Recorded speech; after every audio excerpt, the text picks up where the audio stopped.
పునాదిరాళ్ళు అనే సినిమా మొట్టమొదటగా చేస్తానని వాళ్ళకి చెప్పడం అన్నది అది కాకతాళీయం. నరసింహరాజు హీరోగా ఉంటాడు, నువ్వు అందులో ఐదుగురిలో ఒకడివి.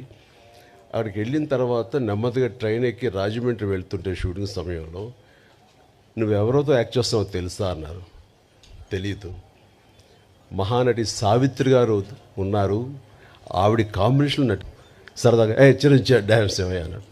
నేను అడగటం ఆలస్యం, అలాంటి ముందు రెడీ అయిపోతాను. నా దగ్గర టేప్ రికార్డ్ ఉంటుంది.